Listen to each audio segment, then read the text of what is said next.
Inilah kisah Ayu Ting Ting jalani hari-hari kehamilannya. Sudah mulai mual-mual dan ngidam. Sepertinya Ayu sudah siap menjadi ibu rumah tangga. Karena kepada sang ibu, Ayu meminta diajari memasak. Lantas mengapa tidak ada satupun yang berterus terang tentang usia kehamilan Ayu?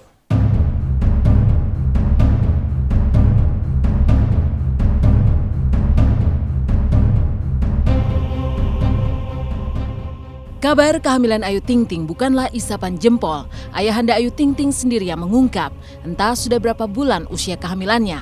Yang jelas menurut sang ayah, wanita yang dinikahi Angie 4 Juli lalu itu kini sering mual-mual dan merasa ngidam. Layaknya wanita hamil lainnya, Ayu ngidam makan rujak. Abdul Rojak tahu persis karena sering memberikan rujak seperti yang diinginkan putri kesayangannya. Entah mengapa, Ayu yang dulu begitu terbuka dengan media, kini seakan menutup diri. Kabar bahagia kehamilan pun tak mau lagi berbagi, seolah ingin menyembunyikannya dari publik. Ya namanya baru mungkin ya, kalau namanya baru ya begitulah, ada pusingnya, maboknya. Dia pun harus istirahat, yang benar-benar istirahatnya yang kita perhatiin gitu ya. Biasanya kan dia kalau belum ngidam kayak kita orang kamu kan kayak ngidam gitu, mabok gitu. Tapi karena dia udah agak ini, ya udah kamu harus banyak istirahat. Ngidamnya biasa aja sih, dia mah nggak dalit-dalit, nggak kayak ibu dulu. Kalau ibu kan waktu ngidamnya makannya buruan mulu gitu ya. Kalau ibu waktu hamilin ngidamnya Ayu tuh, tapi kalau Ayu mah nggak bawel. Nah paling makan rujak doang. Rujak? Iya dong. Itu pun dia nggak pernah minta. Kadang-kadang kan ayah suka beli, terus dia paling nyemil sedikit gitu. Sikap tertutup Ayu pasca kehamilannya tersebut sontak saja mengundang tanya. Padahal sebelumnya pelantun tembang alamat palsu ini gemar berbagi cerita dengan awak media, termasuk saat dirinya seolah telah siap menjadi ibu rumah tangga pasca dibawa ke pelaminan oleh Angie. Ayu belajar memasak pada sang ibu untuk menyiapkan makanan kesukaan Angie. Inilah ketika Ayu menimba ilmu di dapur dari sang ibu yang saat itu diliput oleh tim Intens. Ya udah, pemirsa pengen lihat saya masak, pokoknya ikutin terus kegiatan saya sama ibu di hari-hari saya yang baru sebagai istrinya Bapak Angie. Pemirsa Intens, sekarang kita pengen motong-motong cumi. Cumi. Emang sering ya bantu ibu masak? Jarang sih, kalau misalnya saya lagi ada di rumah, dia mau masak, saya harus suka ngeliatin. Saya jarang di rumah. Sebelum Ayu dan Angie mengikat janji suci pernikahan, dua sejoli ini sering terlihat mengumbar kemesraan di mana-mana. Boleh dibilang ketika mereka masih menjadi sepasang kekasih, Angie seolah tak mau Ayu jauh darinya. Di mana Ayu perform, Angie kerap mengantarnya. Namun kemesraan itu sulit ditemukan pasca mereka menikah. Ayu jarang terlihat bersama Angie. Bahkan saat Hari Raya Idul Fitri, Ayu Ting Ting berlebaran tanpa Angie di sampingnya.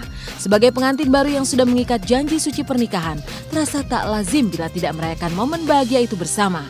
Ayu menyebut Angie berlebaran bersama orang tuanya. Hari-hari selanjutnya hingga kini, Ayu dan Angie jarang tampil berdua di depan kamera. Ayu tinggalnya di sini atau di pesona sih ya? Di sinilah, masih di sini, masih suka di sini. Sama Angie juga? Iya, mundar mandir aja karena kan deket kan. Oh, jadi ini tiap hari kemari gitu ya? Iya, kadang-kadang ke sini, kadang-kadang di sana gitu. Kan belum status pindah banget, ya masih mundar mandir lah. Rumah sih nggak jauh-jauh, jadi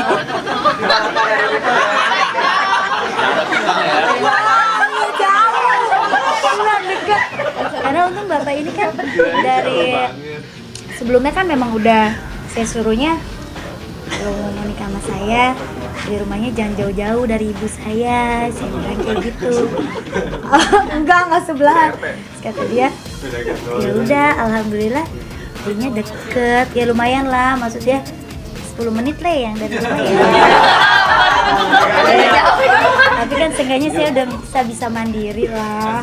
Alih-alih tampil berdua di bawah sorot lampu kamera, pasca sang ayah mengumumkan kabar bahagia, Ayu telah hamil dan ngidam, Ayu sendiri seolah menghindar dari media. Kabar bahagia mengandung buah cintanya dengan Angie, Ayu tak lagi mau berbagi. Mengapa Ayu tak mau berterus terang soal usia kehamilannya? Abdul Rojak sang ayah beralasan putri sulungnya itu butuh istirahat karena sering pusing lantaran lagi ngidam. Ia juga mengaku tak tahu persis usia kehamilan Ayu. Padahal di luar santer kabar Ayu telah hamil 4 bulan meski usia pernikahannya dengan Angie belum genap 2 bulan. Dan yang mengherankan, di hari pertama Lebaran, pasangan pengantin baru ini merayakannya di tempat orang tua masing-masing. Ayu di Depok dengan orang tuanya, sementara Angie di Palembang. Ada apa sebenarnya dengan semua ini? Tahu aku sih kan Angie-nya bilangnya ke ini, ke apa? Palembang, pulang dulu kan. Oh ya udah, aku taunya gitu doang. Iya di Palembang. Lebaran pertama. Iya sama lebaran pertama. Tapi lebaran kedua katanya balik sih. Nggak disembunyiin sebetulnya ya. Emang apa? Udah komitnya dia mungkin. Nanti kan pasti pada saat dia akad juga kan waktu itu sampai jumpa preskon juga kan. Jumpa preskon juga nanti pastilah. Insya Allah. Yang penting doain aja Ayu biar tenang dulu, sehat dulu kan. Kalau dalam keadaan sekarang ini kan kebanyakan kan dia lagi pusingnya gitu kan. Ya maklum lah perempuan nggak bedain kalau emang lagi ayah aja dulu gitu kan waktu ibu nidamin Ayu malah ayah yang pusing gitu kan. Enggak sih, saya kan juga manusia biasa. Maksud saya juga punya privacy yang harus dihargai juga sama semuanya. Nggak semuanya harus semuanya harus saya kasih tahu gitu. Masa iya semuanya luar dalam saya kasih tahu. Jadi ya kalau buat takut atau enggak mereka berpikiran yang macem-macem ya itu tergantung pendapat mereka gitu. Yang penting saya alhamdulillah sekarang sama Angie ya udah bisa dan baik-baik aja.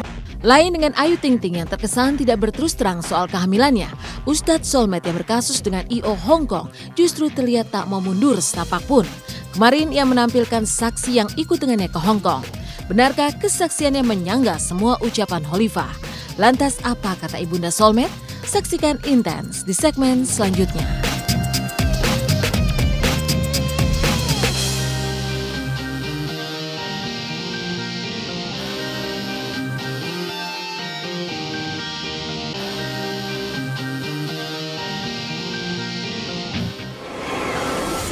Berbeda dengan kasus Ayu Ting Ting, kemarin pihak Ustadz Soulmate tampilkan seorang saksi yang ikut serta ke Hong Kong.